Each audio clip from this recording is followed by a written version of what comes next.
안녕하세요. 김어준의 KFC 제7회 시작하겠습니다.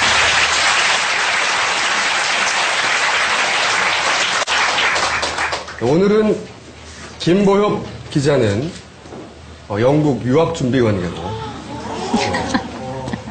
성공은 못할 거라고 봅니다만 오늘 이번 회만 빠졌고요. 한떨기 기자, 송채경화 기자 나오셨습니다. 안녕하세요. 한겨레 21 송채경화 기자입니다. 오늘은 말이죠. 세월호 3대 의혹 2탄입니다. 2탄을 시작하기 전에 저희가 영상 하나를 일단 보겠습니다.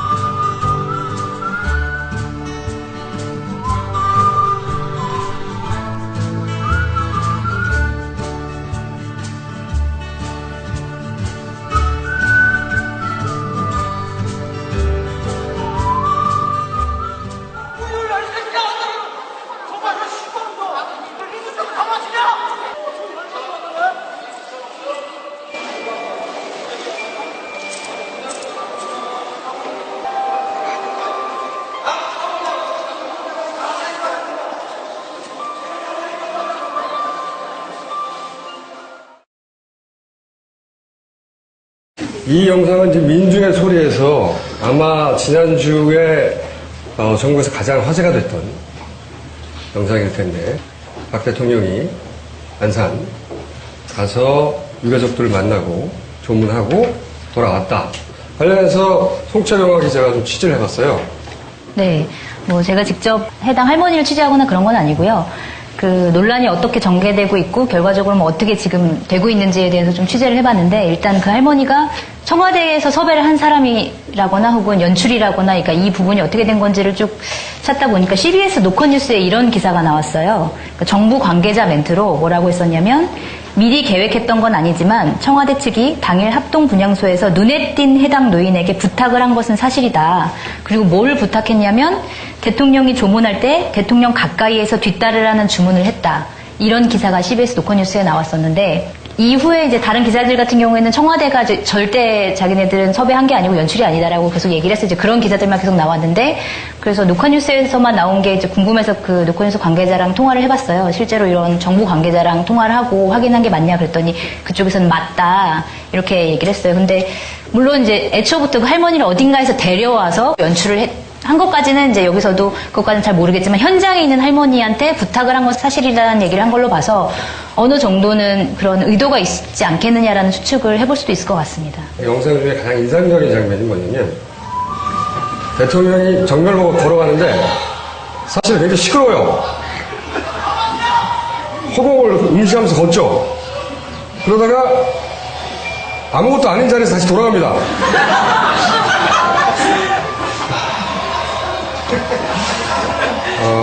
그리고 이제 할머니를 만나고 그 다음 보도됐던 유가족을 위로하는 사진. 허공을 바라보고 걷다가 거기 아무것도 없는데 거기서 천천히 돌아요. 그 도는 장면에서 그 위키트리에서 따로 만든 동영상이 있는데, 그 장면에서 뭐가 나오냐면, 돌 때 박근혜 대통령이 누군가에게 얘기를 듣고 고개를 끄덕이고 이렇게 그러니까 도는 장면이 여기까지 네. 카메라 동선이 거기까지였던 겁니다. 옆에서 뭐라고 떠들든 간에 허공을 응시한 채 걷다가 거기서 카메라 그쪽 방면에 있던 카메라 뒤쪽에서 여기까지 고개를 끄덕거리고 돌아가는, 마치 진공 상태에서 구름 위를 걷듯이 연기의 몰입도가 굉장히 좋다고 저는 평가하는데, 저는 이 장면을 보고 두 가지를 생각했어요. 이걸 연출이다 아니다라고 말하는 거는 사실 웃긴 이야기고요. 우선 현 정부의 대처를 가장 상징적으로 보여주는 장면이죠. 연출 정권인 거죠, 연출. 구조를 잘하고 있는 것 같이 연출하고, 슬퍼하고 있는 것 같이 연출하고. 실제 만난 할머니가 유족이 아니잖아요.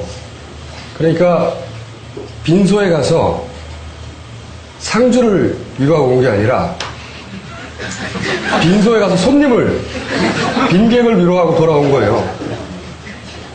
기본적으로 말이 안 되는 거죠. 네. 근데 저는 이걸 보고 두 가지 생각. 첫 번째는 뭐냐면, 진짜 대통령이 누구지?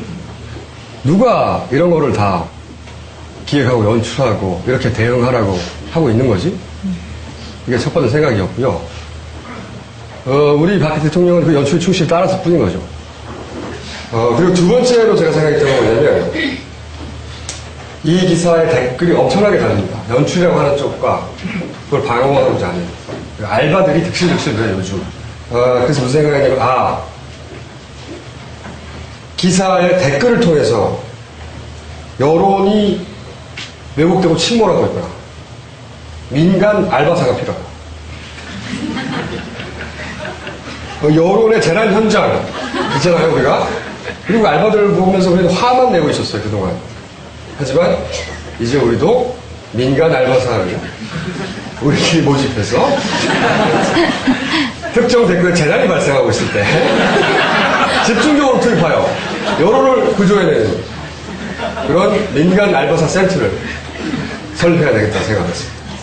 자, 그럼 오늘 주제인 세월호 3대 의혹 2탄 진행해 보겠습니다.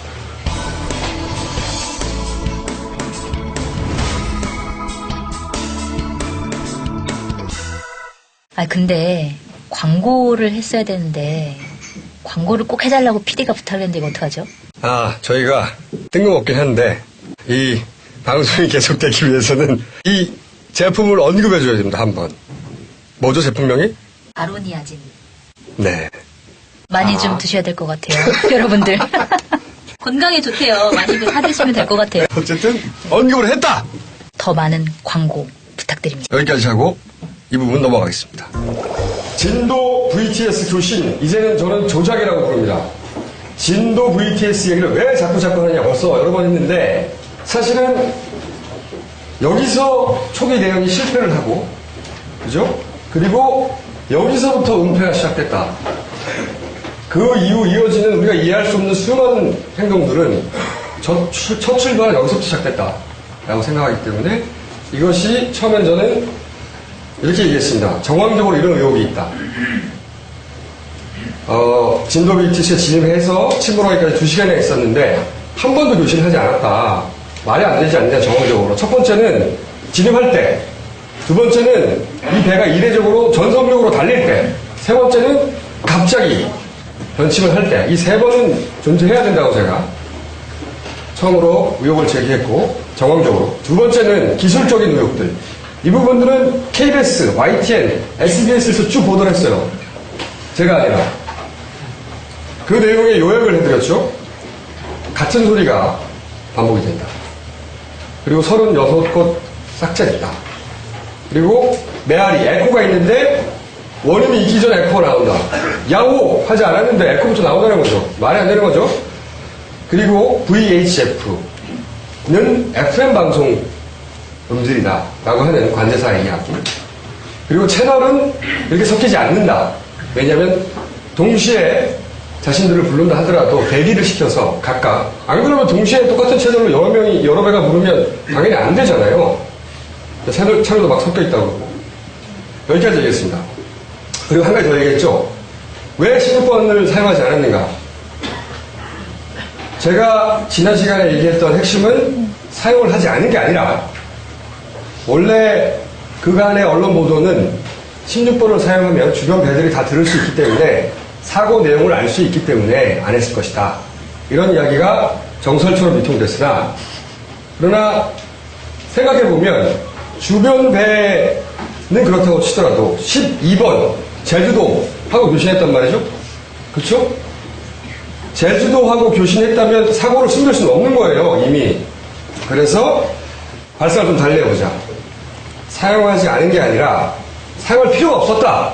왜냐? 자신을 구해줄 해경이 직접 운영하는 진도 VTS와 교신을 하고 있었기 때문이다라고 추론하는 게 훨씬 합리적이다. 여기까지가 지난 시간이었습니다. 매우 합리적이 짝이었죠.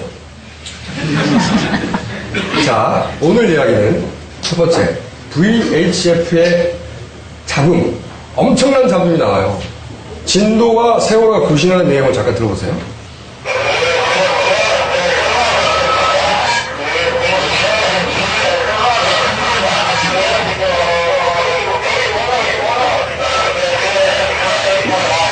자, 이런 내용이 계속 이어져요. 무슨 말인지, 아시겠어요? 무슨 말인지 전혀 모르겠는데요. 전혀 모르겠죠. 이게 에코가 있고 또는 뭐 채널이 섞이고 정상이라는 거예요.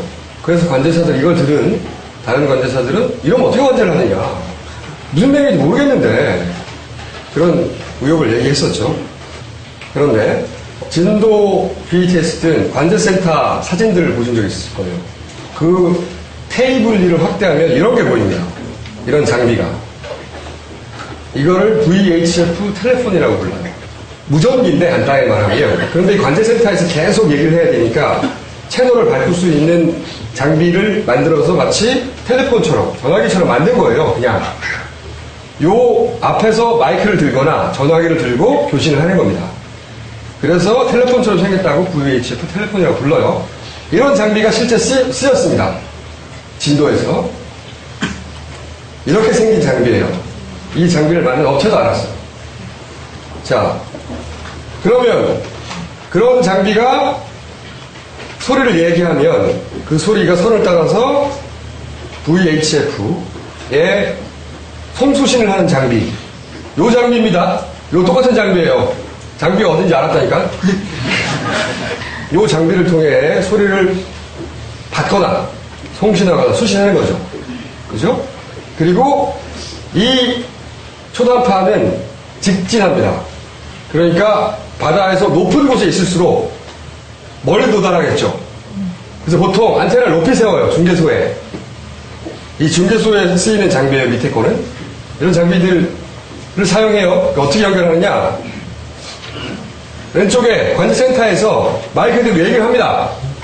그러면 그 소리가 전용선을 타고 오른쪽에 보이는 송신 중계기 거기로 가죠. 거기서 보내고 받고 하는 거예요. 밑에 배들에게. 그러면 이때 마이크 앞에서 이야기하는 이 소리는 어떻게 녹음되냐 이거죠. 지금 이 소리를 녹음한 거예요. 그렇죠?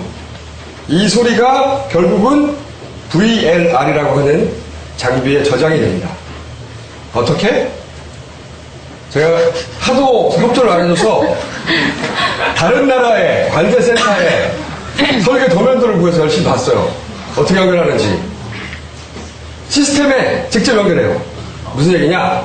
자, 내가 얘기를 합니다. 이렇게. 세월호 불러요.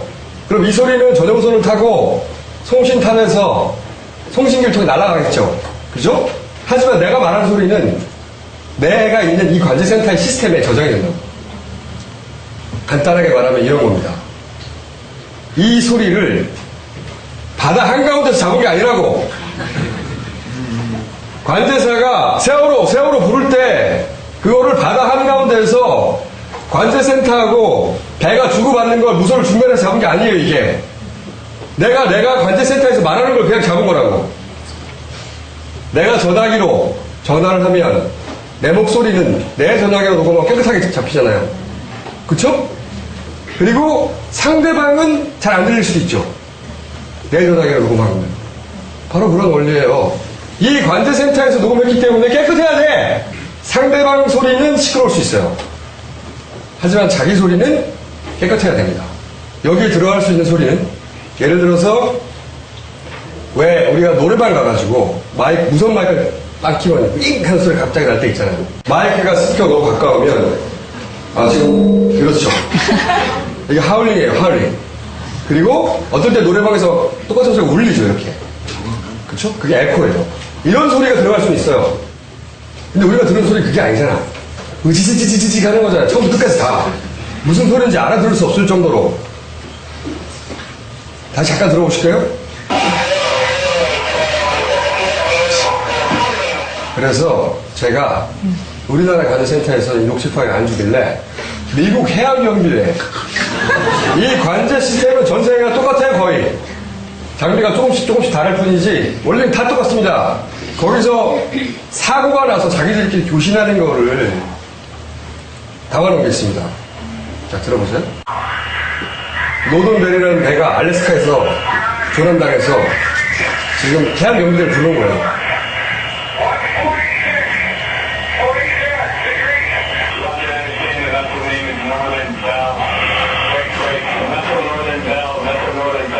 해안경비대 VTS 목소리입니다. 말하자면.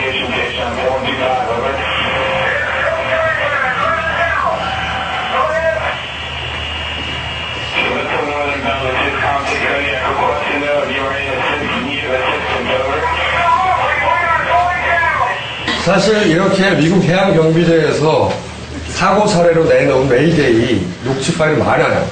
그 중에 또 하나 들어볼게요. 이건 16번 비상 채널로 다 한 겁니다.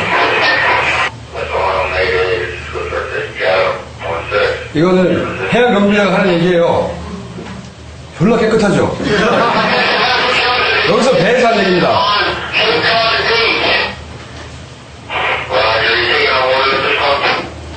굉장히 깨끗하죠. 사실 이거 굉장히 많은데 그럴 수밖에 없어요.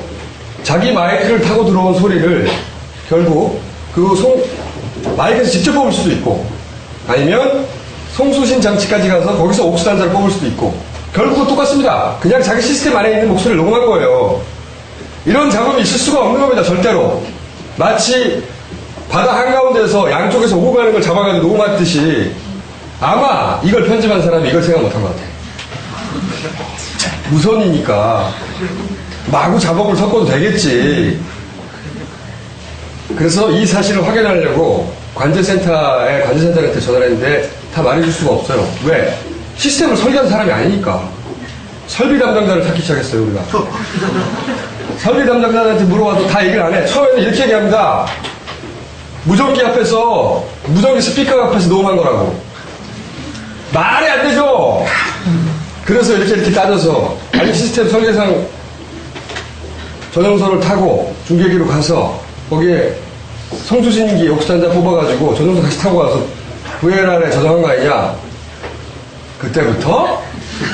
아니, 그런 전문 용어를 어떻게 알았죠? 잠깐만 기다리세요. 높은 사람을 바꿔주기 시작하고 확인하는 거예요. 이 소리는 절대 이렇게 녹음될 수가 없습니다. 이거는 조작된 겁니다. 제가 100%라고 말씀 못 드리는 이유는 내 안에 원본이 없기 때문이지 기술적으로는 조작된 게 99.9% 확실하다고 저는 말할 수 있어요, 이제는. 두 번째. 왜 제주 BTS와 교신했냐, 이거야. 사람들이. 갑자기. 이게 최초의 신고라고 하죠. 8시 55분에 가까운 진도 놔두고 제주도에 했다 이거야. 그러면서 처음에 수사를 어떻게 합수해서 얘기했냐, 수사 결과를 중간에. 제주도가 목적지여서 교신 채널을 제주에 맞췄다. 처음부터. 진도는 그냥 지나가고 어차피 제주 갈 거니까 제주도에 맞췄다는 겁니다. 이게 설명이었어요. 이따만 하더라도 우리가 VTS가 뭔지 몰랐잖아. 제주도와 주고받은 대화 내용이에요, 이게. 항무 제조, 세월호 감도 있으니까 세월호가 제주도를 불러요. 먼저. 그리고 쭉 이런 얘기합니다. 그러면서 이제 항무 제조가 나오니까 해경에 연락해달라고. 첫 마디가 그겁니다. 그래서 이걸 첫 신고라고 언론이 계속 보도해 왔죠. 그리고 나서 진도와 이제 교신합니다. 순서를 보자면 진도와의 첫 교신 이렇게 이루어져요. 진도에서 세월호 침몰 중이냐? 물어봅니다. 그랬더니 세월호가 그렇다. 해경 부탁한다 빨리. 무슨 말끝마다 해경 얘기밖에 안 해. 뒤에도 계속 해경 언제 오냐? 해경 빨리 와라. 계속 해경 얘기를 하거든요. 그래서 이제 언론에서는 자기들 살 생각으로 해경만 찾고 있다고 이렇게 얘기해 왔어요. 해석을. 그런데 자 구체적으로 악마는 디테일에 있는 겁니다. 자 보십시다. 세월호가 12번 채널을 열었다고 시작해요. 그것만. 그래서 세월호가 첫 신고를 12번으로 제주에 해요. 그러면 제주가 진도 BTS에서 연락해요. 거기 가까우니까 해경을 보내라고. 이렇게 됐다고 칩시다. 이렇게 됐다고 주장하는 거잖아요. 그리고 세월호는 그럼 이제 진도 BTS와 교신을 하기 위해서 67번을 열어야 되잖아요. 이때까지 닫고 있었다니까. 그리고 나서 첫 교신이 진도가 세월호를 부르는 거예요. 진도는 67번을 연주 어떻게 알았죠? 이 얘기대로 하면 세월호는 침몰하고 있는데 자 67번 열었어 이제. 그리고 기다리는 거예요. 진도가 불러줄 때까지. 말이 됩니까? 그러면은 진도 VTS에서 세월호에 연락할 수 있는 방법은 세월호가 67번을 열지 않으면 절대 연락할 수 없는 건가요? 16번을 그래서 사용하죠. 그러라고. 근데 16번도 사용 안 했다는 거죠, 지금은. 그러면 세월호가 67번을 열어야 돼요. 그죠? 그러면, 자, 정상적이라면 12번에 신고했다고 쳐요. 그러면 진도가 이제 67번을 열어야 되잖아요, 이제. 그죠? 열어서, 그동안 닫고 있다가 열어서 진도를 불러야지. 진도, 나와라. 우리 침몰 중이다. 이거 해야 되는데, 첫 교신이 세월호 침몰 중입니까?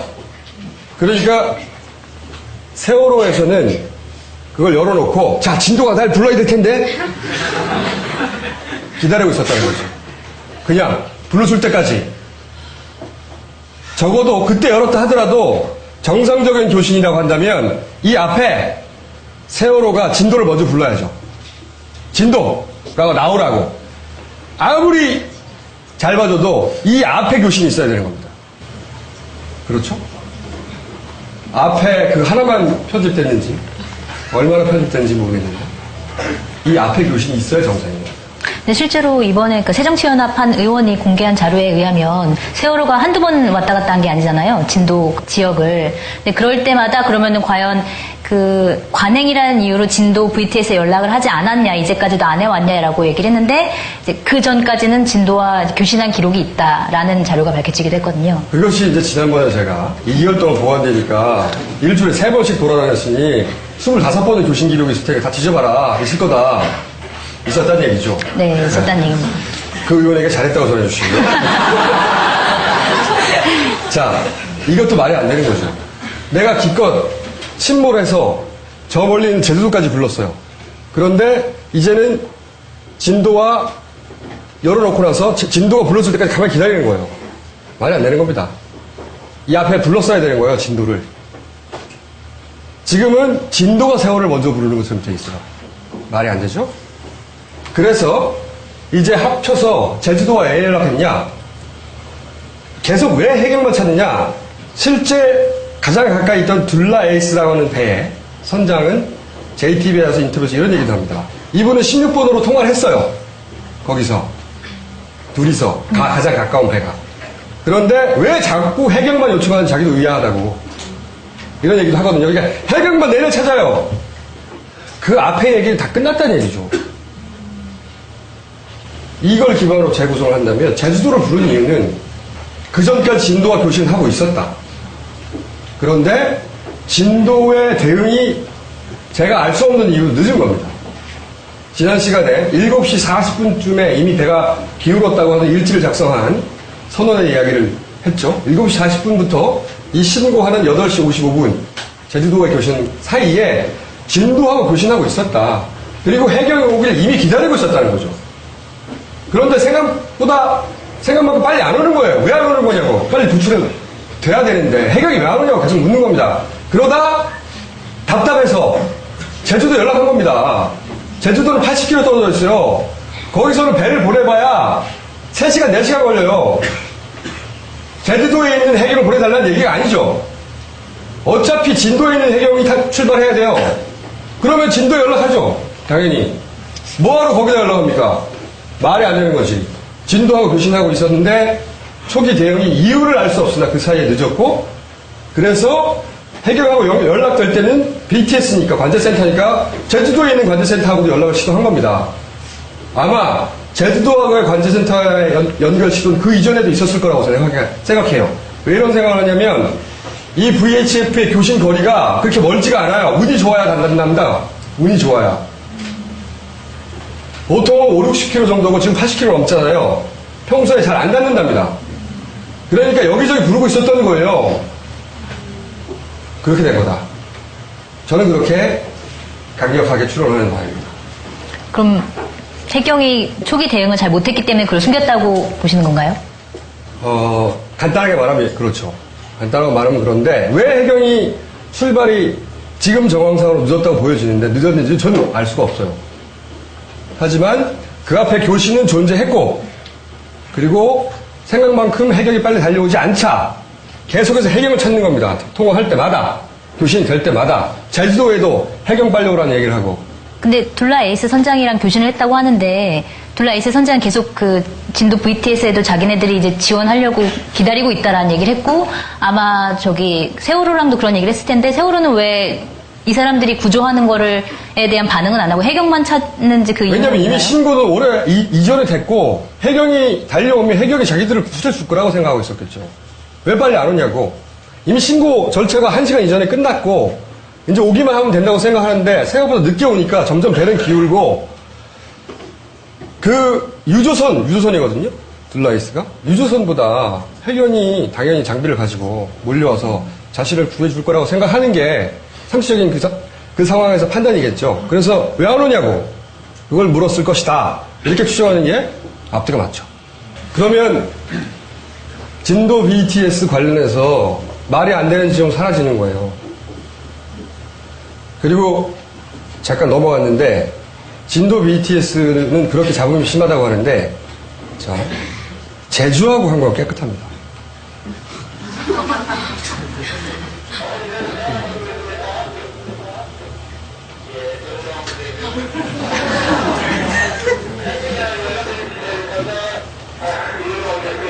(80km) 떨어진 소리를 듣는 거예요 지금.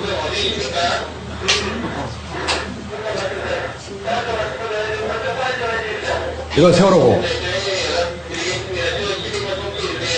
이건 깨끗하게 들리는 게 제주 센터에서 교신한 내용입니다. 이게 정상적인 교신 내용 이거 그래야 관제가 되죠. 이건 편집됐다 아니 조작됐다. 저는 매우 초강력하게 제기하는 겁니다. 의혹을. 자 이제 침몰 이유를 따져봅시다. 많은 점도 이해 안 가지만 두 가지만 뽑아봤어요. 크게. 제가 이 팬티의 미스테리라고 명명한 이 대목 거의 모든 언론이 다 거론했어요. 이 팬티를 입은 장면이 얼마나 이 선장의 자격이 없으며 기타 등등. 그런데 말이죠. 저는 이 팬티를 입은 이 장면이 미스테리를 푸는 열쇠고리라고 생각을 했어요. 왜 열쇠고리라고 생각했냐? 자, 이게 평소 복장이에요. 이런 걸 입습니다. 보일러 시대 선원이 오전 7시 40분께 창문이 박살났다. 배가 기울었다. 했어요. 그리고 배가 이상 징후를 보이고 이 선장이 구출되는 게 9시 40분경입니다. 그럼 2시간 동안 팬티 차림으로 있었을까요? 말이 안 되잖아요. 그쵸? 배가 이미 기울으면 설사 자고 있다 하더라도 튀어나왔겠죠. 누군가 불렀겠죠. 게다가 다른 선원들, 조기장 전모 씨 작업복으로 갈아입고, 기관장 박모 씨 윗옷을 벗고 금명적으로 갈아입고, 항해사 옷을 갈아입고, 다 옷을 갈아입습니다. 생각해보면 이 선장은 마지막 순간에 옷을 갈아입어야 한다는 걸 그죠? 다른 선원들의 옷을 갈아입듯이 옷을 갈아입다 미처 다 못 갈아입은 겁니다. 그래야 말이 되죠. 2시간 내내 팬티 차림이었던 게 아니라 그 다급한 순간에도 옷을 갈아입어야 하는 이유가 있었던 거예요. 그런데 배가 기울고 다급하니까 그냥 팬티 차림으로 튀어나온 겁니다. 이렇게 생각하는 게 훨씬 합리적이죠. 자, 거기까지 일단 얘기를 해놓고 다급하게 팬티를 갈아입어야 했던 이유가 뭐냐 이거죠. 다급하게. 그 마지막 순간에. 팬티가 아니라 바지를 갈아입으라는 얘기죠.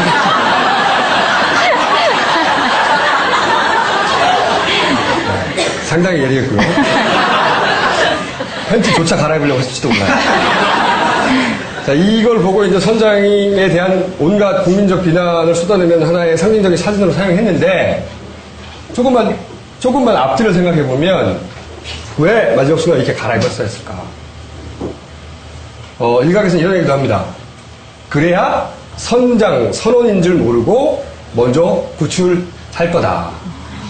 이런 의혹을 제기하는 언론들도 있죠. 네. 왜냐하면 그런 선원들의 복장을 하고 있으면 니들이 먼저 탈출하면 안 되지. 해경이. 그렇게 말할 수도 있으니까. 이제 이런 해석도 있고 그것도 설득력이 없는 건 아닙니다. 하지만 저는 그렇게 생각하지 않아요. 실제로 검찰에서는 거기에 방점을 두고 지금 그래야 선장 선원이 나쁜 놈들이 되죠. 확실하게. 근데 저는 그렇게 생각하지 않습니다. 왜 그렇게 생각하지 않는지를 지금부터 얘기해 볼게요. 예, 화면을 보신 분들이 있을 수도 있는데 해경이 처음에는 공개하지 않다가 편집해서 자기들이 구조한 장면이라며 내놓은 화면의 일부입니다. 해경의 배가 가장 먼저 도착하죠. 주변에 아무도 없었어요. 해경이 9시 30분 정도 도착합니다. 그리고 멀리 떨어져서 구명 보트만 보냅니다. 계속. 저렇게 가서 실어서 다시 멀리 떨어져 있는 해경의 구조종으로 돌아오죠.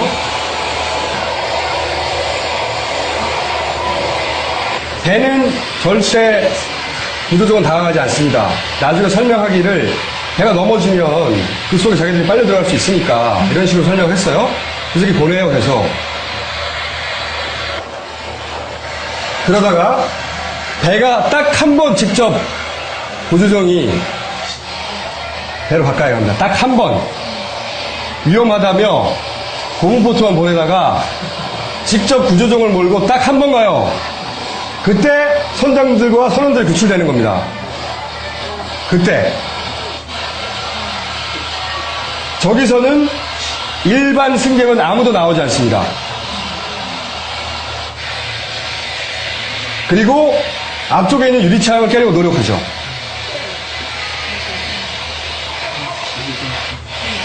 그리고 배는 구조정은 세월호로부터 떨어집니다. 위쪽에 보이는 이제 민간 어선들이 도착한 거예요. 민간 어선들은 다 뒤쪽으로 가죠. 그리고 배가 가라앉습니다. 자, 해경은 선장 선원인지 몰랐다고 그래요. 저는 이게 말이 안 된다고 생각하는 이유를 지금부터 말씀드릴게요. JTBC에서 이런 보도를 한 적이 있습니다. 와타나베라고 하는 도쿄 해상대 해상구조 전문가가 이해가 안 된다. 이해가 안 되는 게 배 뒤로 가야 더 많은 사람을 구할 수 있다. 왜냐? 배 옆에는 입구가 없다. 보세요. 앞쪽에는 조타실이 있는 겁니다.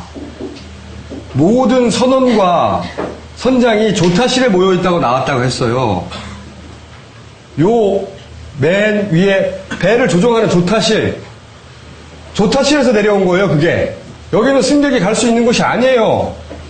조타실이 있는 맨 앞부분은. 해경이 그걸 모릅니까?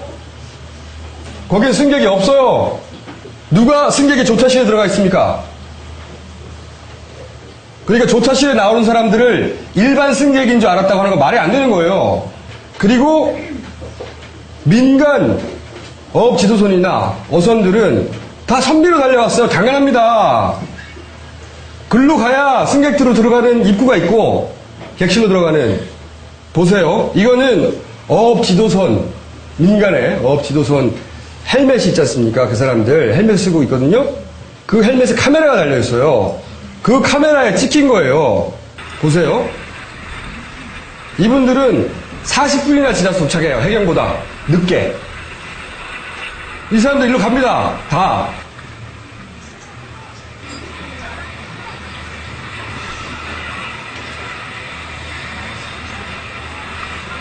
해경이 갔던 정반대쪽. 배 뒷부분에서 구출을 다 이룬 겁니다. 전부 다 뒤쪽에 모여있어요. 그리고 당연하죠. 거기서 승객이 나오니까. 객실로 들어가는 입구 거기 있으니까.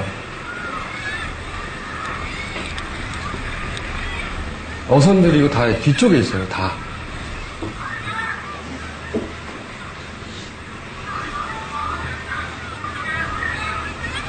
그리고 배가 이제 완전히 넘어지니까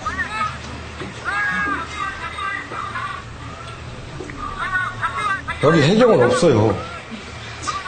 민간 어선들이 여기 도착한 거는 40분 지나서였습니다.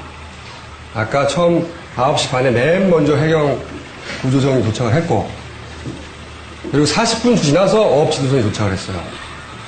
그리고 이날 구조된 사람이 오늘 또 2명을 고쳤죠. 174명이라고 계속 20일 넘게 주장하다가 172명으로 구출자의 명단 숫자가 어떻게 줄어들 수 있는지 모르겠는데 172명으로 줄었어요. 제가 그랬잖아요. 명단 없다고 걔네들. 이 중에서 어선과 그리고 이런 어업지도선 민간에서 구한 게 최소 90명이 넘는다고 그랬어요. 아무리 적게 잡아도 자기들이 실현하는 인원들이 여기서 90명이 넘는다. 92명이라고 칩시다. 그러면 숫자를 간단하게 하기 위해서 92를 빼고 나면 남는 게 얼마입니까? 80명이에요. 80명인데 헬기가 35을 구했어요.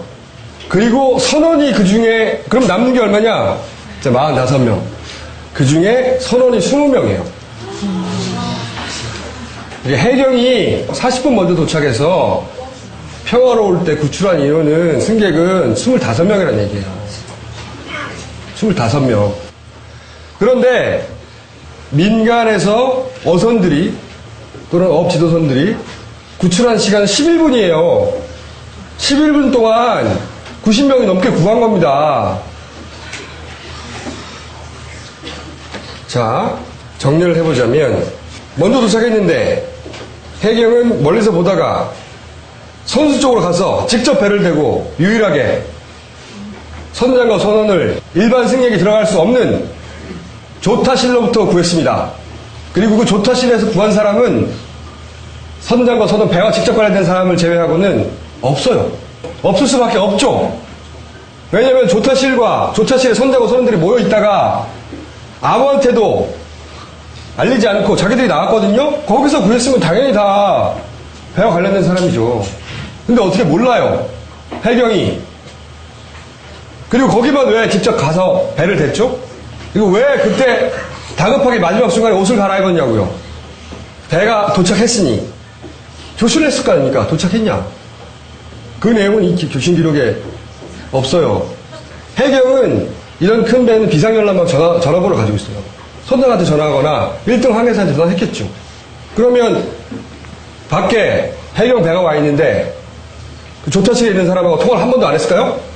오로지 자기들이 우연히 조타실에 있는 걸 발견해 주길 기다렸을까요? 해경을 그렇게 애타게 찾았는데 했을 거라고 봅니다. 저는 어떤 통신수단을 사용했어든 저는 알고 구했다고 생각해요. 그렇게 추론을 합니다. 그렇게 생각하는 게 너무 자연스럽고. 그런데 여기서 이제 빈 구멍이 옷을 왜 가라고 했을까? 해경 역시 먼저 구하는 사람이 선원과 선장 복장을 입고 있으면 안 되는 걸 알고 있지 않았을까? 라고 저는 만약에 사고 초기였다면 말도 안 된다고 생각했을 거예요. 하지만 20일 동안 여러 가지 의혹을 겪으며 그럴 가능성조차 있다고 저는 생각합니다. 그럼 해경이 연락을 해서 옷을 빨리 갈아입어라라고 모르죠. 지시했을 가능성이 있다라는. 그쪽이 지시를 했다고 말할 수는 없어요. 하지만 자기들끼리 그렇게 판단했을 수도 있죠. 해경이 자기를 구하러 오는데 먼저 이쪽으로 우리 옷을 갈아입어야 말이 되는 거 아닌가. 그래야 나중에 해경이 그냥 승객인 줄 알고 구했다고 말할 수 있는 거 아닌가. 서로 왜 해경이 선장과 선원부터 먼저 구하려고 했을까. 사실 그 당시만 하더라도 이 배가 바로 가라앉아서 모두가 아무도 첫 번째 구출한 사람 이외에 아무도 구출하지 못할 거라고 상상이 못했겠죠. 배가 계속 떠 있었다면 선장과 선원들부터 빨리 불러내서 했어야 하는 얘기가 있지 않았을까. 만약에 그 추론을 계속 이어간다면 해경과 계속 교신했던 1등 항해사 혹은 선장과 뭔가 얘기를 나눠야 될 필요가 있지 않았을까. 만약에 초동 대처가 자기들이 실패했다면 해경 측에서. 그러니까 선장이 애초에 그 경찰 조사를 하루 응급처치를 받은 다음에 바로 해경 간부네 집에 그렇죠. 있다가 있었다라는 보도가 나온 적이 있었는데 그것도 이제 같은 맥락에서 네. 보도가 짧게 하나 있습니다. 사라진 선장이라고 저는 표현하는데 첫날 오후 2시, 3시부터 오후 10시까지 선장이 사라져요. 병원에서 나와서 해경이 데려갔다는데 어디로 갔는지 아무도 모릅니다. 8시간 반 동안. 그리고 다음날 밤에 지금 얘기한 해경의 집에 갑니다. 그리고 그 다음날 그 아파트의 CCTV가 고장이 나요. 그래서 선장은 총 8시간 더하기 8시간 반 더하기 14시간 하면 22시간 반 동안 거의 하루 동안 만 하루 동안 첫 이틀 동안 사라집니다. 아무도 몰라요. 그리고 그것의 유일한 증거가 될 수 있었던 CCTV 누구랑 만났는가 삭제했다는 거죠. 해경의 설명도 웃깁니다. 피의자 보호를 위해서 그 해경 직원의 집에 재웠다 이런 식으로 해명을 했는데 피의자 보호를 위해서 경찰관 간 집에 가서 자는 경우 보셨어요? 말도 안 되는 정말 웃기게 자기들도 변명할 게 없으니까 말도 안 되는 이유를 대는데 그리고 그날 그 선장을 데리고 갔다고 하는 사람은 언론 보도를 언론이 따라가 보니까 자기가 안 들어갔다고 말합니다. 근데 또 그 다음날 바뀌어요. 그 사람이 데려간 게 맞는데 곤란하니까 언론한테 거짓말 했다고 해경 측에 설명을 하는데 그리고 나서 CCTV에 대해서 삭제됐는데 조사 계획이 있냐고 하니까 조사 계획이 없다. 정말 수사에 의지가 있다면 이건 말이 안 되는 거죠. 선장과 해경이 첫 수사가 진행되기도 전에 만 하루나 거의 같이 앉아서 해야 했던 얘기가 뭐냐 이거죠. 저는 이어지는 맥락 속에 있다고 봅니다. 해경이 초동 디지털을 잘 못했고 교신 내용을 알고 있는 유일한 사람이 항해사와 선장인 겁니다. 진도와 무슨 얘기를 나눴는지 그 두 사람을 제외하고는 여기서는 1등 항해사가 대부분 교신을 했다고 하던데 1등 항해사 혹은 선장 그리고 관제센터의 해경 외에는 교신 내용을 몰라요. 아무도 뭐라고 서로 했는지 밝혀진 바도 없고 지금까지 그리고 다 편집 조작 해놓고 이게 그때 교신 내용이라고 말도 안 되는 걸 꺼내놓은 거예요. 근데 참 궁금한 게 해경의 그 초동 대처가 미흡했다라는 그 점을 숨기기 위해서 이 모든 것들을 조작하고 선장이나 선원들을 먼저 끌어내고 그렇게 했다는 것도 사실은 조금 이해가 안 가는 부분이 있거든요. 해경은 해경 나름대로의 과실이 있었던 겁니다. 그리고 선원들, 선장, 항해사 혹은 선사, 청해진은 그들 나름대로 그들의 과실을 숨겨야 하는 필요가 있었죠. 왜냐하면 잘못하면 그 배 주인 헌사 입장에서는 보험료를 못 받거든요. 자기들의 과실이면.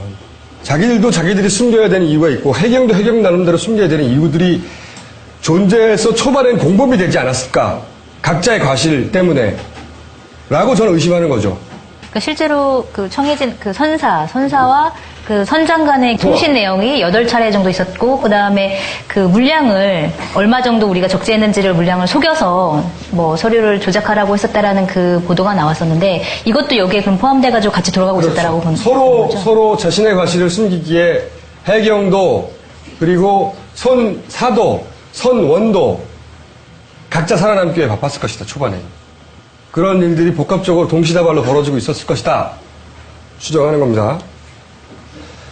그리고 침몰 후에 제가 꼭 얘기하고 싶은 바는 정말 구조에 최선을 다했는가 그걸 되짚어 보자고요. 그러지 않았던 정황들이 마구 드러나고 있는데 그래서 처음으로 되돌아가서 첫 단계부터 되짚어 보면 해경은 인명을 구조하라는 구조 명령은 내리지 않았어요. 하나도. 인양을 위한 군안 명령만 내렸습니다. 두 개는 다른 거예요.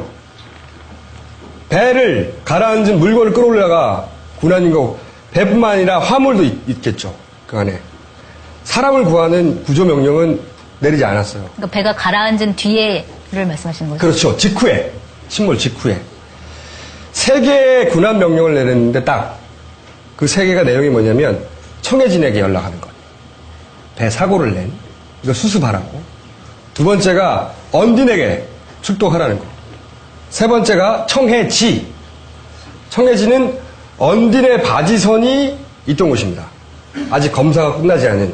사실은 3개 명령 모두 언딘을 위한 거예요. 청해진에 언딘하고 계약하게 하라는 얘기가 나오죠. 나중에 좀 더 나오겠지만. 그리고 언딘 보고 오라고 하고. 그리고 거기에 바지선을 갖다 대라고 빨리 다른 바지선들이 있으니까 조그만 거 알박게 해놓고 청해지에다가 배 보내라고. 이 3개는 다 언딘을 위한 겁니다. 그래서 저는 궁금한 거죠. 언딘과 계약해서 독점적으로 하는 거 위에 정말로 구조를 위해서 한 게 있긴 있는가 이거죠. 예를 들어서 JTBC 보도 강대영 씨가 이런 얘기를 했습니다.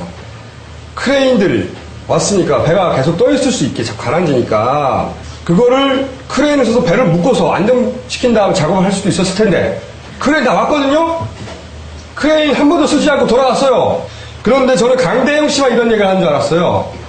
그러나 사고 난 사흘 후에 BBC에서 거의 비슷한 내용을 얘기합니다. 자기들끼리. CNN에서.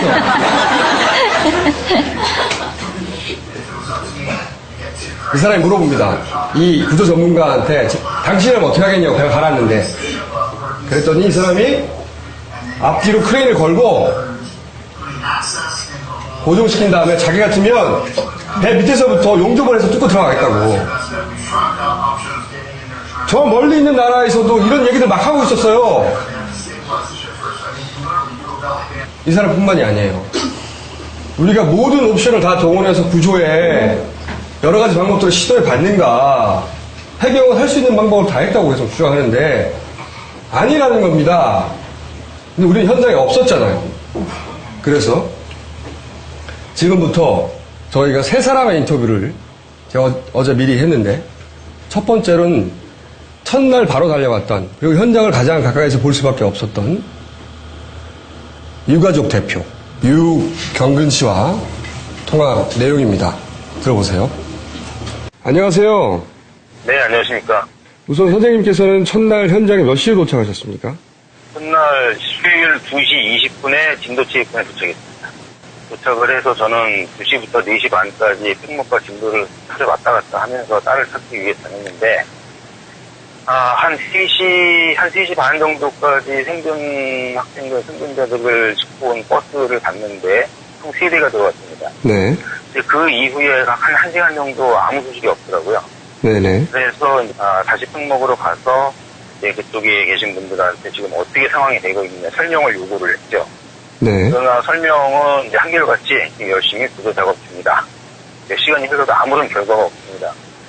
그래서 이제 부모님들의 의견이 정말 구조 작업을 하고 있는데 왜 아무 얘기가 없냐. 진짜 하고 있는 거 맞느냐. 한 사람이라도 구해줘야 되는 건데. 네. 그렇죠. 구했든 뭐 사망자가 또 나오든 어떤 결과를 나와야 되는데 아무 소식이 없으니까 우리가 직접 확인을 하러 가겠다라고 굉장히 오랜 시간 동안 실랑이를 벌였죠. 그래서 해경 측에서 그러면 배를 준비할 테니 같이 나가십시다 그래서 나가게 된 거고요. 그 시간이 밤에 9시 반에 이제 출발을 하게 됐습니다. 그래서 직접 목격하신 바로는 현장이 어떻던가요? 구조 작업이 잘 이루어지고 있었나요? 결론적으로 아무것도 안 하고 있었습니다. 초반 2, 3일 동안 일부에서는 민간 잠수하들 투입을 막는다 이런 이야기가 있었고 예. 현장에 없는 일반 국민들은 뭐 그럴 리가 있겠냐며 유언비어라고 생각들을 했었거든요. 처음에 2, 3일 동안은 민간 잠수사든 해경이나 해군이든 실적으로 투입이 안 됐습니다. 이제 맨 처음에 잠수사가 들어간 것은 그 하강줄이라고 그러죠. 네네. 그것을 설치를 해 잠수사가 들어가니까 그걸 설치하기 위한 잠수사들이 들어갔다가 나온 적이 있고 마침 팽목항에서 철수하는 그 잠수사들 제가 만나서 상황이 어떠냐라고 물어봤는데 그 잠수사분들은 어느 것도 자기가 얘기를 할 수가 없다. 그리고 그냥 철수를 한 상황이었어요. 이게 진짜 뭔가 이상하다라는 걸 알기 시작하신 건 언제부터인가요?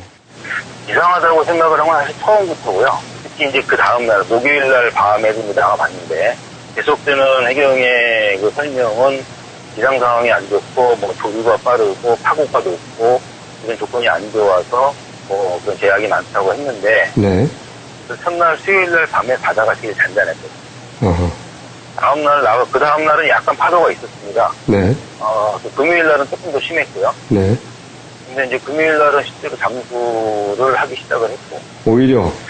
예. 그래서 그런 걸 보면서 이게 좀 분명히 이상한 거 아니야? 다른 이유가 있는 거 아니냐? 지금 되돌아보니까 그때 이러이러한 점들은 참 이상했다. 이런 점들이 있으십니까? 목요일날 밤에는 조명탄이 전혀 없이 활동을 했습니다. 목요일 날까지는 조명탄이 전혀 없었다. 그러니까 수요일은 오히려 조명탄이 계속 터지고 있었어요. 저희가 수요일은? 처음 나간 날 네. 그날 밤에는 조명탄이 터지고 있었고 해경 단정만 선수를 동그랗 빙빙 돌리면서 일렬로 네. 돌고 있는 상황이었고 목요일날 밤에는 날씨가 좀 안 좋았어요. 비도 오고 네. 이런 날씨였기 때문에 근데 오히려 그런 날 조명탄이 한 발도 터지질 않았어요. 이런 날씨에 기존 조명탄은 효과가 없기 때문에 이런 날씨에 쓰는 특수한 조명탄을 지금 요청을 해놔서 오고 있다. 그게 좀 늦었지만 오면 9시 10분부터 이 조명탄을 발사를 해서 작업을 계속 할 거다. 네. 이렇게 설명을 듣고 약속을 받았습니다. 네. 그런데 실제로 그 조명탄이 왔는지 안 왔는지도 모르겠고 네. 분명한 건 그날 어떤 조명탄도 터지지 않았고 8시 10분경에 시험하고 테스트하기 위해서 기존 조명탄 한 번 사용한 것 외에는 한 번도 조명탄이 터진 적이 없어요. 그래서 그걸 보고서 여기에 나와 있는 책임자라고 하는 소해 총장 굉장히 높은 사람인데 이 단위에서도 조명탄조차 공급받지 못하고 조달하지 못하는 그런 위치인가. 이게 뭔가 좀 체계가 잘못되어 있는 거 아니냐. 그 해경에서 계속 점령을 한 게 지금까지도 마찬가지지만 교류가 세고 여러 가지 네. 보다가 자연조건 때문에 제한적이다 이런 거를 지속적으로 이제 이야기를 하고 있는데 그렇다고 그러면 지금 하고 있는 이 방식 말고 네. 새로운 방식을 도입을 하거나 적용을 해야 되지 않겠느냐. 그런데 해경이 첫날부터 계속 이야기를 했던 건 이겁니다. 항상 답은 똑같았어요. 가족 여러분들이 원하시는 방법이 있고 그 방법에 대해서 가족 여러분들이 모두 동의를 해주신다면 저희는 그 방법을 사용을 하기 위해서 모든 지원을 아끼지 않겠습니다. 이게 일반적인 답변이에요. 아니 뭐 가족들이 전문가들도 아닌데. 네, 그러니까요. 대통령이 처음 그 체육관을 방문한 이후 구조 작업에 변화가 있었습니까? 없었습니다. 전혀 없었나요? 예. 그리고 이건 좀 쉽지 않은 질문인데, 처음 발견된 시신들, 아이들이 보니까, 익사라고 보기에는 시신들이 너무 깨끗하고 피부도 뭐 물에 붙지 않고, 들지 않고, 변색도 되지 않아서, 익사가 아니라 사실은 에어포컷에 생존해 있다가 나중에 질식사한 거 아니냐. 이런 이야기가 잠깐 나왔었습니다. 혹시 직접 예. 보신 분으로서는 어떻게 생각하십니까? 처음에 그 아이들 그리고 일반인들 포함해갖고 네. 그 시신이 처음에 나올 때 사실은 제가 모든 시신을 다 관찰을 했습니다. 네. 사실 좀 그 차이가 있었습니다. 어떤 시신은 제가 보기에도 이미 피부도 좀 변색이 돼 있고 이런 상태로 올라온 분들도 있었고 또 많은 분들은 글쎄요 뭐라고 그럴까요? 그냥 깨끗하다. 그게 5일째던가요? 예.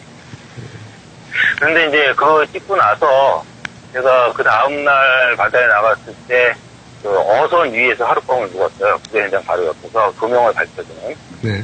근데 그 어선은 이제 어부 여러분들이 타고 계시죠? 네. 내가 갑자기 생각이 나서 네. 이 사진을 보고 판단을 하실 수 있겠습니까? 바다에서 뭐 이런 경우 시신 같은 걸 많이 보신 경험이 있을 것 같으니 수십 년 동안 하도 많이 봐서 보면 안다고 딱 손을 펴시더라고요. 네. 그래서 이제 혹시 봐주십시오 하고 이제 공개를 했었는데 그분이 쭉 사진을 넘겨보시다가 예, 그때 총 제가 9장의 사진을 찍었었는데 딱 2명을 지목을 하면서 네. 이 사람들은 이 학생들은 아무리 길게 잡아도 24시간이 안 지났어. 이렇게 얘기를 하시더라고요. 이건 사고 즉시 사망을 하는 건 아닌 것 같다. 네, 이렇게 말씀하신 경우가 있습니다. 아직 뭐 법의학자나 전문가들에게 사진을 보여주신 적은 없고요. 필요하면 그렇게 할 수도 있습니다. 알겠습니다. 아직 그 마지막 시신이 다 인양되지 않은 상황에서 이런 질문을 좀 이르긴 합니다만 앞으로 유가족협회는 그러면 이 사건에 의문점이 많다고 생각하시고 진상조사를 위한 활동도 계속 하실 생각이십니까? 그럼요. 그게 우리가 결국 이루어야 될 목표라고 모든 유가족들이 생각을 하고 있습니다. 진실이 뭐였냐? 예. 알겠습니다. 오늘 말씀 감사합니다. 네, 감사합니다. 자, 두 번째는 직접 들어갔던 사람 물속에 그리고 그 중에서도 한참 그 모든 사람이 궁금했던 다이빙벨에 직접 들어갔던 알파 공사의 직원이 아닌 사람으로서 그 현장에서 섭외돼서 들어갔던 처음 다이빙벨을 겪어본 이분은 다이빙벨을 그전에는 해본 적이 없답니다. UDT 동지의 간사 김병기 씨. 안녕하세요. 예, 안녕하세요. 네. 그 사건 초기에 그 UDT, SSU 출신의 특수부대 출신의 이제 민간 잠수사들이 가장 먼저 현장에 도착한 걸로 아는데, 직접 겪은 왜 현장에서 이런 일이 벌어질까 의아하다. 그런 점들 있으면 좀 말씀해 주십시오. 일단 금요일날 도착을 해서 네. 하루 한 이틀 만에 네. 거기 계셨던 저희 동지회 소속 저 선배님들이나 네. 그리고 다른 민간 자원잠수사 단체들에서도 네. 아마 똑같이 거의 다 생각한 게 있었을 겁니다. 네. 얘들은 지금 구조하고 쑥 하고자 하는 그러니까 열정이 없구나라는 그런 생각을 다 하게 됐어요. 구조하고자 하는 열정이 없다. 우리가 예를 들어 UDT 동지에서는 네. 지금 구조를 하고 있는 그 방식으로는 임용 구조를 할 수 없다. 네. 그거는 뭐 물속에 들어가서 10분밖에 못 있는데 네.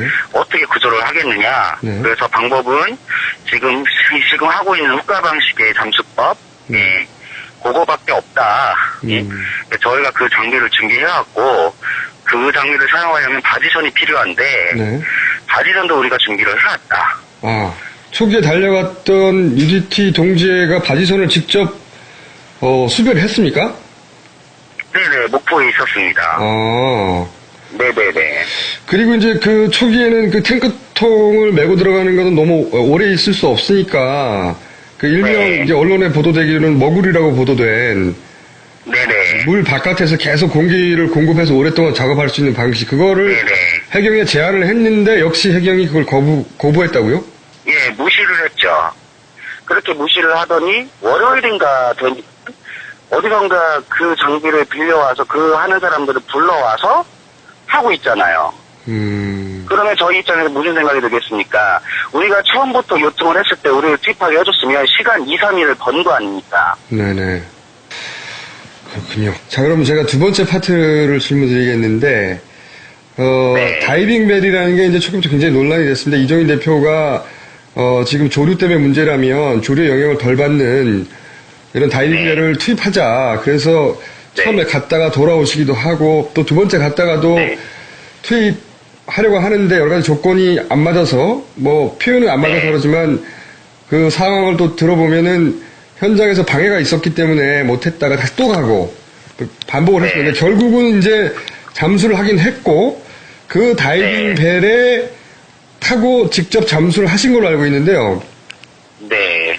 근데 이제 제가 첫 번째 질문이 이정인 대표가 그런 얘기를 했습니다. 현장에서 당연히 잠수사들을 수배할 수 있을 줄 알았는데 잠수사들을 몇 명 수배하지 못했다. 네. 그거는 왜 그런지 아십니까 혹시? 왜냐면 민간 자원 잠수사들이 이미 다 떠난 상태였습니다. 그렇군요. 현장에서는. 예. 자, 그럼 이제 다이빙벨이 그래서 투입이 되긴 됐습니다. 어렵게. 그런데 초반에는 성공이다라고 하는 현장을 실시간으로 보도하던 매체를 통해서 흘러나왔는데 어떤 의미에서 성공이라고 그때 보도가 된 거죠? 직접 들어가신 분으로서 말씀하신다면? 처음에 저희가 들어가서 구조 작업이 지연되고 있다라고 언론에서 보도가 됐습니다. 네네. 예. 그 성공했다라는 건 저희가 들어가서 하루가 더 지난 시점이었을 겁니다. 네네. 근데 다이빙벨도 잠수사가 붙잡고 들어가 있는 가이드라인이 있는 것처럼 다이빙벨도 가이드라인이 필요합니다. 왜? 선체 입구 앞에까지 다이빙벨을 갖다 대야 되기 때문에. 그렇죠. 네.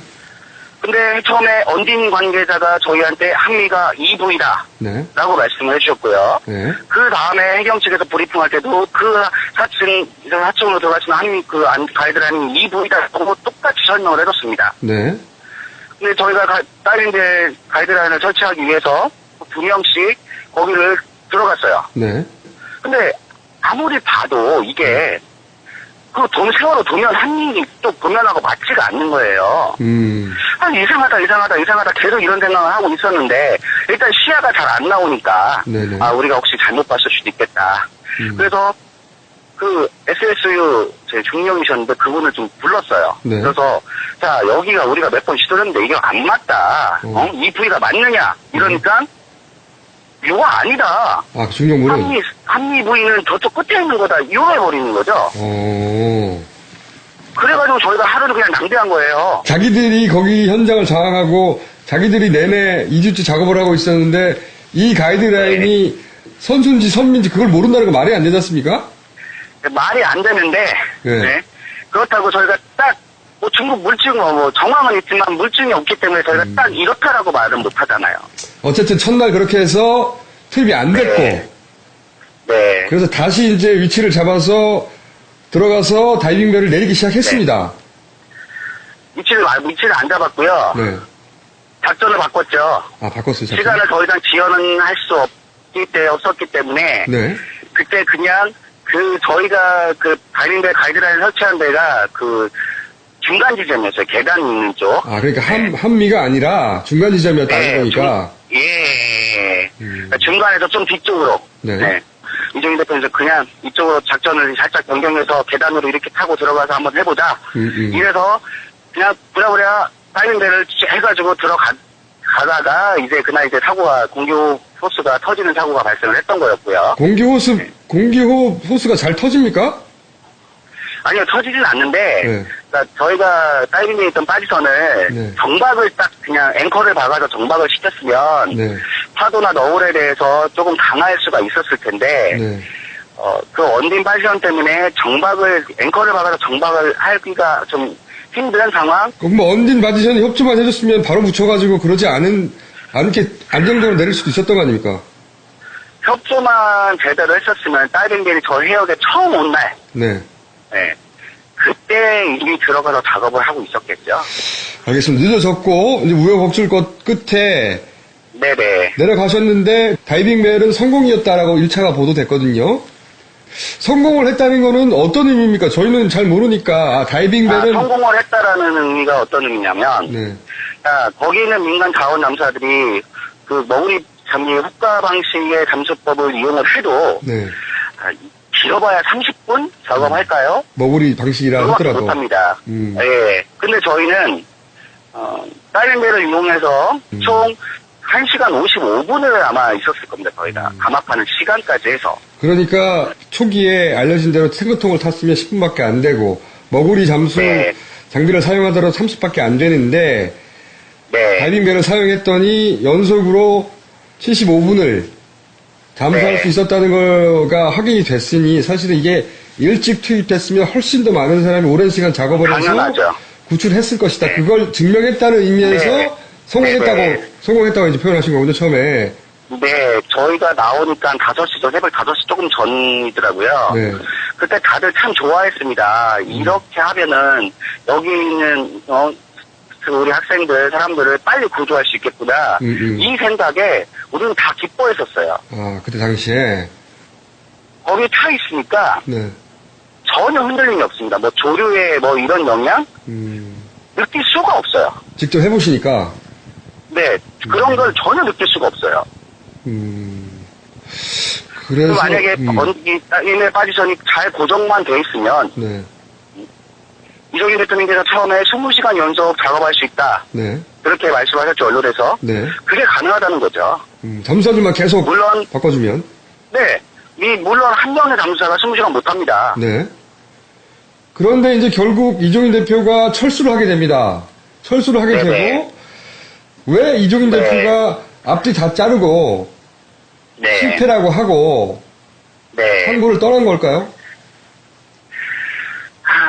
일단 그날 저희 입장에서는 정말 많이 아쉬웠습니다. 아쉬웠는데, 네. 제 생각은 그렇습니다. 일단 다이버의 부족이었습니다. 잠수사가, 4명밖에 없었어요. 또 몇 가지 이유들이 있는데, 네. 이거는 좀 해경과의 좀 비협조 문제 같아요. 비협조. 말로는 해경에서 협조하고 있다 하죠. 네. 그런데 그곳에 있는 사람들이라면 그 분위기에 짓눌려요. 그러면서 이종인 대표가 나중에 이상원 기자하고 주고받았던 문자가 나중에 공개됐는데, 보니까, 네. 뭐랄까요. 살아서 돌아온 것만 해도 다행이라고 생각한다. 다이빙벨을 철수할 수밖에 없었던 게 사진 철수였지만 철수할 수밖에 없었던 건 모든 주위의 환경과 상황들이 그렇게 몰고 갔어요.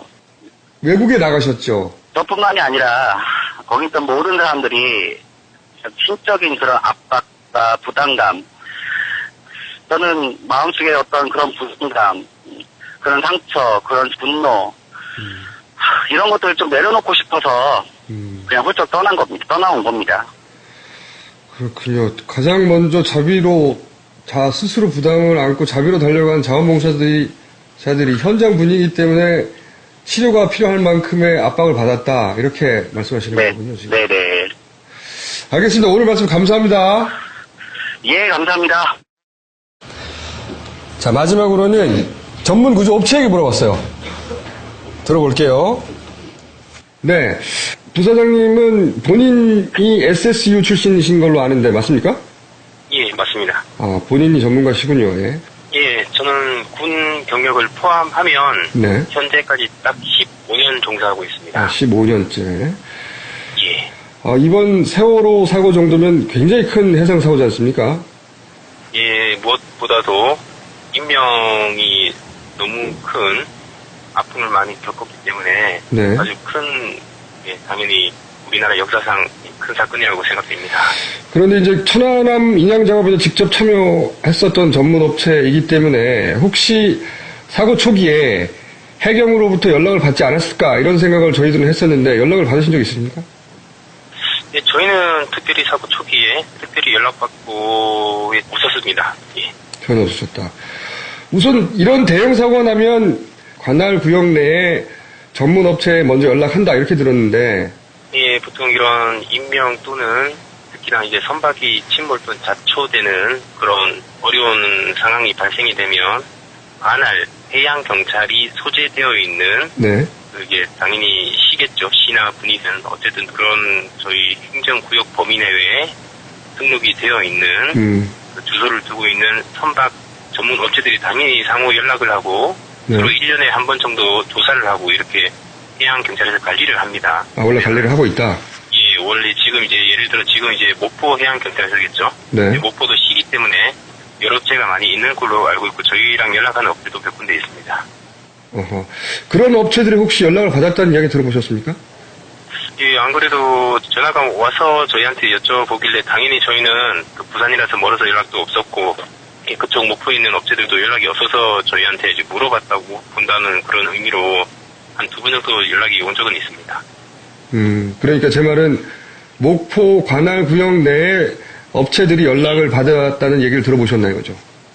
그러니까 없어서 그쪽 업체 없어서. 아는 업체한테 연락이 온 거였습니다. 혹시 연락 온 적이 있느냐라고. 결국은 이제 언딘이라고 하는 곳에다 연락이 첫날부터 간 걸로 아는데 언딘은 저희가 확인해 보니까 주소가 경기도 성남시예요. 시간이 아주 중요한 이제 선체가 이렇게 전복되는 형태로 침몰이 되었지 않습니까? 네. 예, 선체가 이제 그 침몰되기까지 시간이 어느 정도 있었기 때문에 그런 골든타임이라고 저희가 표현을 하죠. 그런 아주 짧은 시간에는 짧은 거리에서 긴급하게 이동할 수 있는 그런 인력 및 장비들이 투입이 돼야 됩니다. 그거는 당연한 원리고 그렇죠. 상식적으로. 생각할 필요도 없는 그런 상식이라고 예, 표현할 수 있겠습니다. 그렇군요. 그럼 혹시 15년간 이렇게 멀리 있는 곳을 먼저 부르는 경우를 본 적 있으십니까? 저희가 지금 업체가 건 40년 동안 이렇게 작업을 선박 인양 작업에 종사하고 있습니다. 네.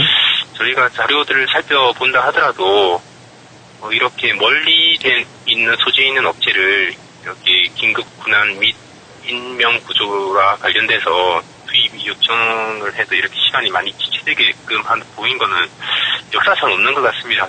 멀리 있는 곳을 부르는 것도 의아한 점이지만 지금 현재 보면 독점적인 구조 작업을 하고 있단 말이죠. 원래 이런 사고가 나면 구조 작업을 독점 계약하고 합니까? 먼저 구조 작업은 네. 국가가 해야 되는 일입니다. 아, 구조는 저희 국가가. 나라, 네. 특히 대한민국 남자 같은 경우는 3대 의무가 있지 않습니까? 네. 노동의 의무, 국방의 의무, 마지막으로 납세의 의무가 있습니다. 네. 저희가 납부한 세금으로 국가 공무원 체계가 운영이 됩니다. 네. 그래서 국가, 즉 관할 부서인 해양경찰에서 인명구조를 하고 있는 겁니다. 근데 현재 인명구조를 이제 인양업체가 같이 한다는 그 점에서 이제 법리적인 논란이 있는 걸로 알고 있습니다. 법적으로는 당연한 말씀이신데 혹시 현장에서 예. 듣기로 보기로 이렇게 임명구조 자체를 원래 제가 알기로는 임명구조는 국가가 하고 나중에 이제 배를 끌어올릴 때 전문업체가 계약하는 걸로 저는 알고 있었는데 예. 혹시 임명구조 자체를 이렇게 독점적으로 특정 업체하고 계약해서 하는 경우를 보신 적이 있습니까? 저희는 본 적이 없습니다. 그리고 그 임명 구조를 해양경찰, 즉 저희는 해양경찰이라고 하지만 원래는 영문명은 코스트가드입니다. 네네. 해외에도 일본도 그렇고 전부 다 코스트가드를 씁니다. 네, 해안경비대라고 부르긴 하죠. 네. 예, 그렇죠. 그렇게 이제 표현을 할 수 있겠죠. 어느 나라를 가든 코스트가드에서 다 임명 구조를 하게 되어 있고 네. 당연한 겁니다. 그건 지금 말 계속 똑같은 구간 반복을 해서 의미가 없다고 생각이 듭니다. 해경이 초반에 이제 민간이 해경보다 뛰어나다라고 하면서 그때는 이제 저희가 언론인 줄 몰랐어요. 민간이 뛰어나다고 하면서 기자회견을 했고 그런데 이제 나중에 보니까 그 민간이 뛰어나다고 한 것이 이제 언딘이라는 업체였는데 저희가 이제 잘 몰라서 질문을 드리는 건데 언딘의 잠수사들이 더 뛰어난 겁니까? 지금 그 업체가 네. 현대나 삼성 수준이라고 한다고 치더라도 국가보다 뛰어날 수는 없습니다. 세금으로 국가가 운영이 됩니다. 네. 대한민국 해군에는 아주 세계적인 수준의 장비와 기술을 다 보유하고 있습니다. 기네스북 기록도 있습니다. 아주 그 깊은 수심의 잠수 기록도 보유하고 있고 절대 민간 기업은 국가를 초과할 수 없습니다. 저희가 이제 보도된 걸 보니까 침몰하고 9일이 지난 후에 25일 날 수색 구조 전문가 회의라는 게 있었다고 하고 그때 처음으로 해경으로부터 연락을 받았다고 이렇게 보도가 됐던데 예, 그날 회의를 참석하신 거죠? 예, 저희 그때 처음으로 참석을 했습니다. 네. 그때 참석했던 인원에 대해서도 이제 보도가 됐는데 이런 회의가 9일이 지나서 있는 게 맞는 겁니까? 그런 회의를 사고 나고 나서 1시간 이내에 했으면 더 좋지 않겠냐는 그런 생각은 국민의 한 사람으로서 생각이 되고 있습니다. 혹시 그날 회의했던 내용이 현장에 반영된 걸 보신 게 있습니까? 그날 회의했던 내용을 간략하게 이제 특별한 내용은 없었고 특별한 내용 없었어요? 어떠한 방법으로 하면 좀 더 나은 작업을 할 수 있겠냐라는 네. 자문 형식이었기 때문에 네. 예를 들어 진도에 네. 이제 계시는 실제 거주하고 계시는 그런 분들도 계셨고 했기 때문에 다른 좀 저희가 봐서는 좀 현실 가능 없는 말씀도 많이 하셨지만 네. 결국은 현 상태 하는 그대로 이렇게 지금 현재 작업을 하고 있기 때문에 별 의미는 없다고 제가 생각이 듭니다. 그날 회의는 별 의미가 없었다. 자, 그럼 마지막 질문인데요. 정부에서는 이제 뭐 인양은 다 가족들이 합의해줘야 되고 시신 인양 작업이 다 끝난 다음에 해야 된다고 하는데 이 인양 이야기가 사실은 벌써 나온 지가 오래됐거든요. 초반부터. 시신 유실 때문에 인양을 빨리 해야 되는 겁니까? 일단 인양이라는 것 자체는 지금 시신 저희가 이제 표현을 하는 그런 실종자분, 네. 피해자 네. 그런 부분이 아니라 선체 네, 배를 건지는 거죠. 선박을 네. 인양을 하는 겁니다. 네. 선박 인양 작업에 들어가게 되면 선체를 어떠한 방식으로 잘 인양할 것인가에 네. 대한 그런 사전 조사와 계획이 이렇게 이루어집니다. 네. 그렇기 때문에 그 계획에 따라서 선체 중심으로 작업이 진행이 됩니다. 그렇지만 지금 현재 예를 들어 실종자가 다 파악이 안 되고 네. 어느 정도 남은 상태에서 인양 작업이 들어간다고 한다면 네. 선체 출입구, 네. 즉 지금 잔류사 분들께서 이렇게 수색 작업하고 있는 통로들이 입구가 있지 않습니까? 네네. 그런 부분 또는 창문이 이렇게 깨져가지고 밖으로 이제 통과되는 그런 부분에 네. 그물망을 이렇게 2중 3중으로 이렇게 쳐먹고 네. 추가 유실이 없는 상태로 최대한 이렇게 조치를 하고 작업은 할 수 있습니다. 네. 다만 선박 인양은 네. 선박을 인양하기 위해서 하는 말 그대로 의미이기 때문에 실종자 우선이 아닌 선박 우선이라고 이렇게 표현이 될 수 있습니다. 그 말씀은 선박 인양을 서두를 필요가 있겠느냐. 다 아직 실종자를 찾지도 못했는데 이렇게 이해가 됩니까? 예, 실종자가 우선입니다. 무조건 선박이 자군하고 선박 내에 실종자가 있다면 네. 실종자, 비록 지금 살아계시지는 아니하더라도 사람입니다. 사람이 문제지 물건이 문제일 수가 없습니다.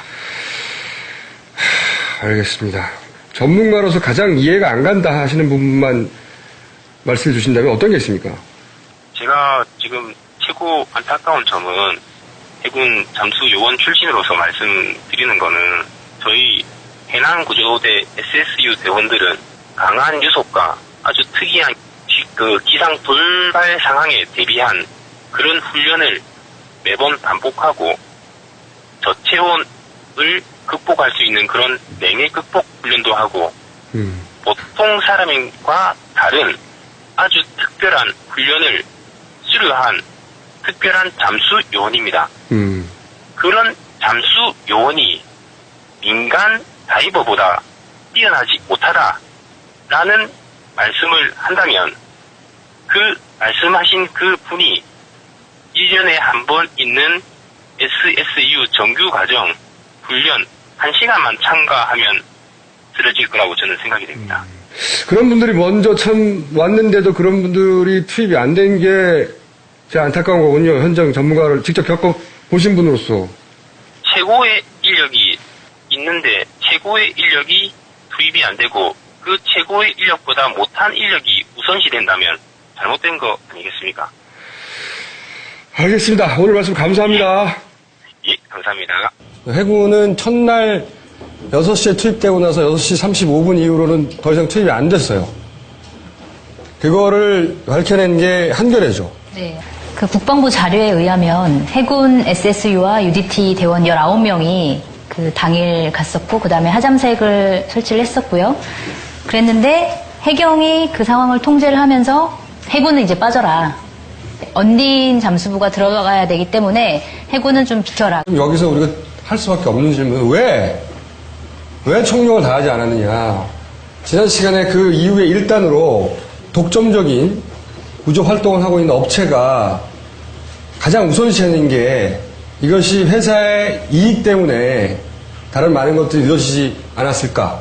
그게 유일한 이유라고 말하지는 않습니다, 저도. 하지만 이익과 상관관계가 있지 않겠는가라는 말씀을 드렸고요. 뿐만이 아니라 해경이 구조하는 그런 여러 가지 문제들에 책임이 생겼을 때 그 책임을 자기가 아니라 언딘한테 떠넘기기 위한, 그러니까 어떤 민간 사업체한테 떠넘기기 위한 어떤 의도, 그런 것도 한번 생각해 볼지 않을까. 있을 거라고 봐요. 그러니까 뭔가 일이 잘못됐을 때, 지금도 그러고 있죠. 뭐가 잘못되면 네. 그것은 지금 이 일을 전담하고 있는 이 업체에서 하고 있기 때문에, 그래서 어느 순간부터는 언딘이라고 하는 기업이, 일개 회사가 이런 재난 현장에서 기자회견을 막 하기 시작하는 거죠. 해명도 하고. 처음 보는 일이고 앞으로도 영원히 다시는 없을 겁니다. 어느 나라에서도.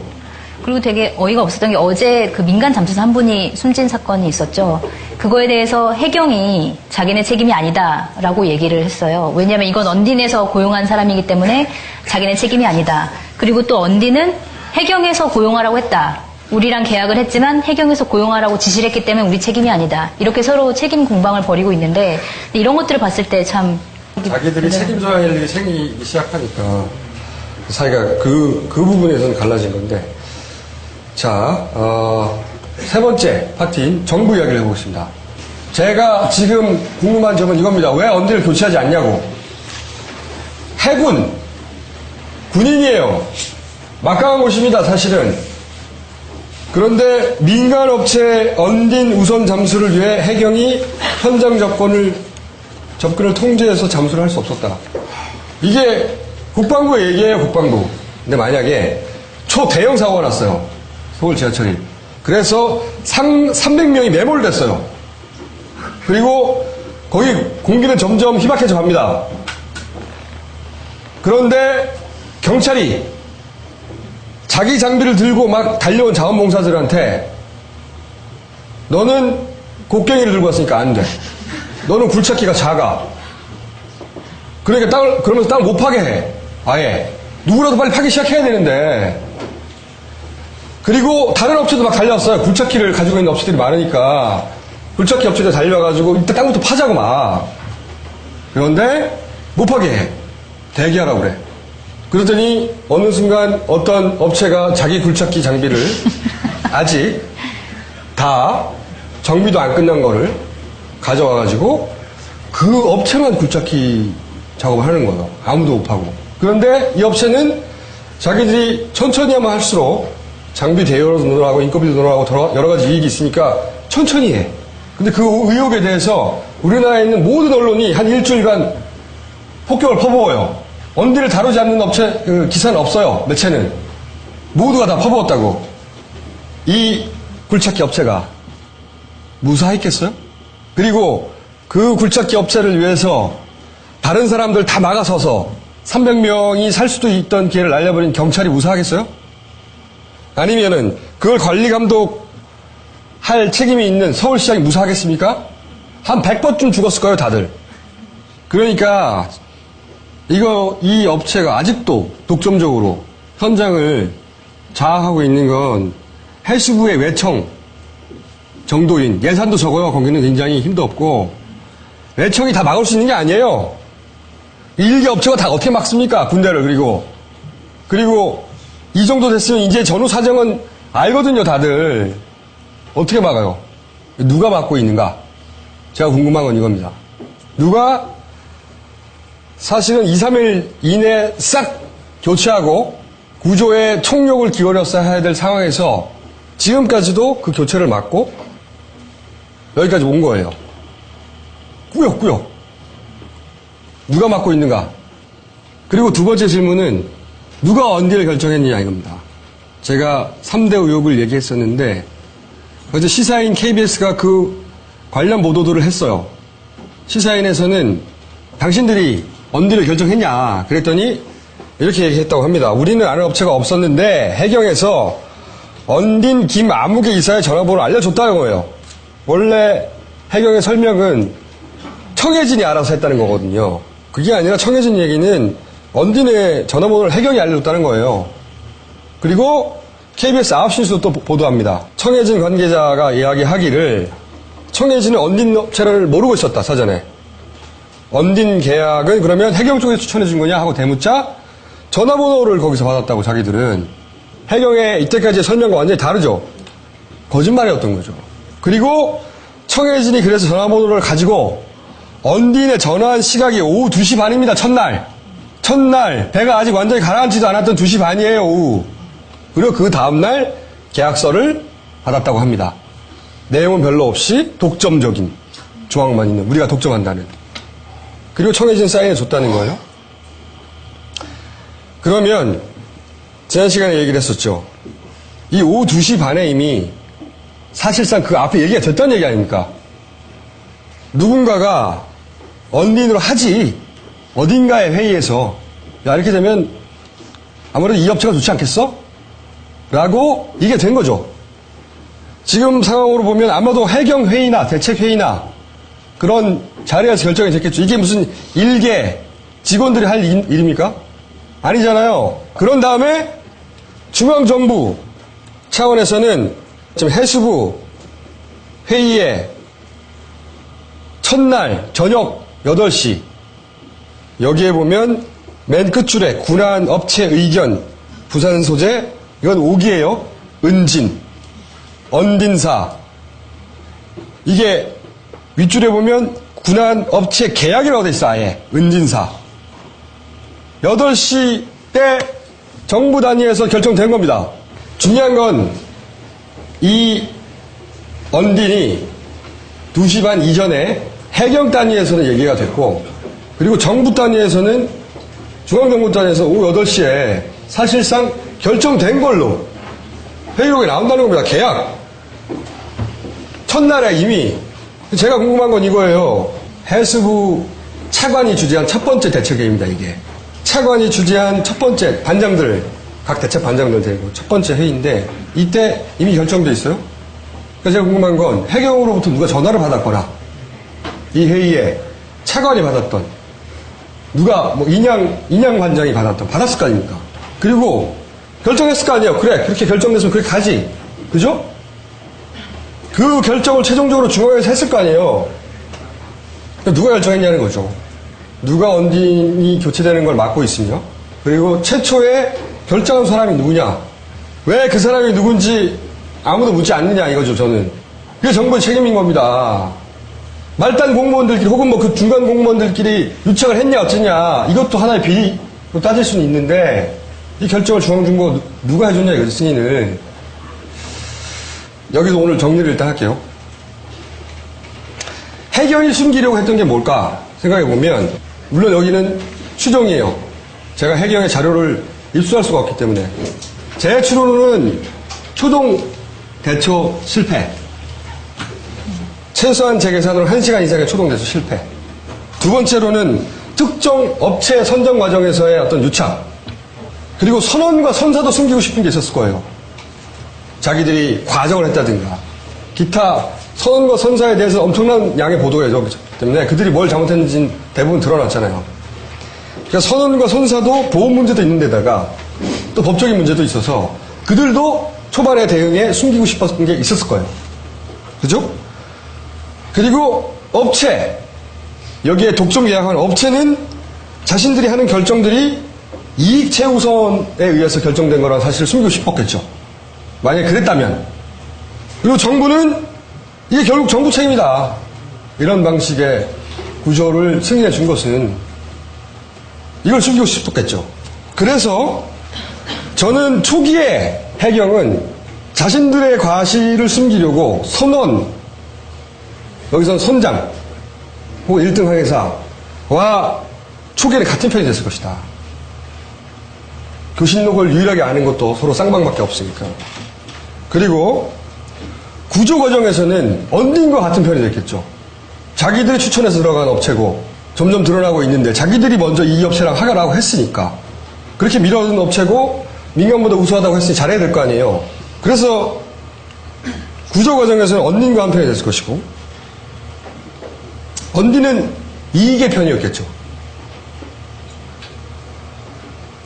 그리고 정부는 이걸 승인했기 때문에 그 때문에 부메랑이 돌아올까봐 이제 돌아가서 해경, 정부 조직의 일부일 수밖에 없는 해경, 그리고 언딘, 정부가 이 과정을 승인했기 때문에 지금까지 구조가 큰 문제가 없다고 말해야 되는 겁니다. 정부는 결국 해경과 언딘의 편이 돼버릴 수밖에 없는 거예요. 돌아가서. 그래야지 자기들이 잘못했던 판단이 숨겨지니까. 그렇게 다들 자기 살 길을 찾은 겁니다. 다들. 그런 사이에 아무도 구속되지 않았던 거예요. 미국에서 그런 적이 있었어요. 뉴올리언즈에 태풍이 왔었죠. 카트리나 태풍이 왔었어요. 그리고 굉장히 많은 사람이 죽었죠. 그런데 그 시신들을 지역의 경찰이나 민간이나 또는 뭐 인류구조대원이나 그 시신들을 수습할 수가 없었어요. 아무도. 시신을 건들면 안 됐어요. 왜냐? 당시 중앙정부가 특정 업체에다가 독점권을 줍니다. 시신 수습 권한을. 누구도 시신을 건들 수 없고 한 업체만 그 시신을 수습할 수가 있었어요. 비슷하지 않습니까, 좀? 그리고 시신 한 구당 얼마를 중앙정부에서 지불을 했어요. 시신이 앞에 있고 썩어가는데도 다른 사람들은 그 시신을 수습할 수가 없었다니까요. 사람인데도. 그래서 그런 얘기가 나왔어요. 이게 재난자본주의라고. 근데 미국은 그나마 이유들이 존재했어요. 시신이 그렇게 돼 있는데 훼손될 수도 있고, 전문가들이 아니면 훼손될 수도 있고, 혼란도 생길 수 있고, 뭐 부패 문제도 생길 수 있고, 갖다 둘 것도 없고, 그리고 이미 사망했어요.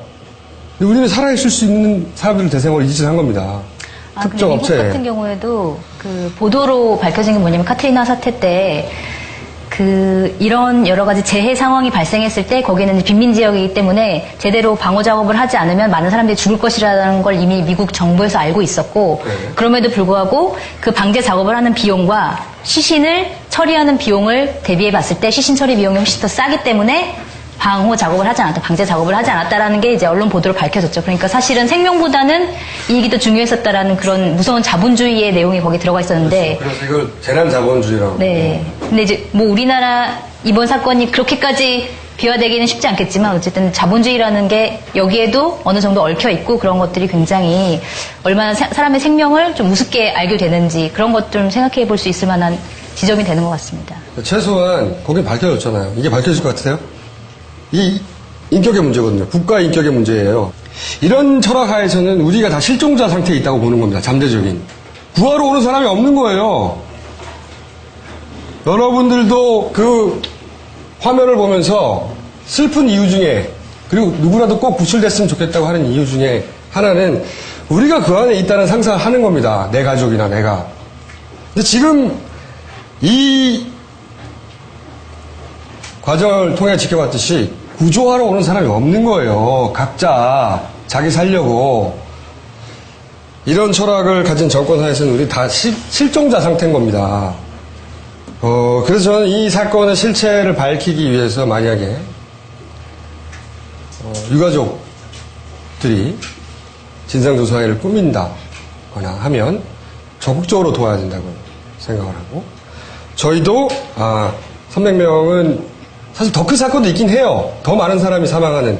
하지만 이렇게 살 수도 있는데 뻔히 지켜보고 있는데 이런 이유들 때문에 모두가 다 죽은 사건은 한 번도 본 적이 없어요.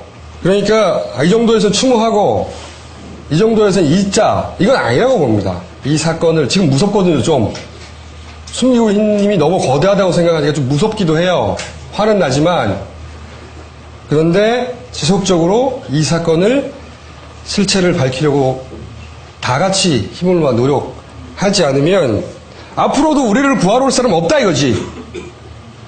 구하러 올 사람들 이런 짓을 하고 있으니까.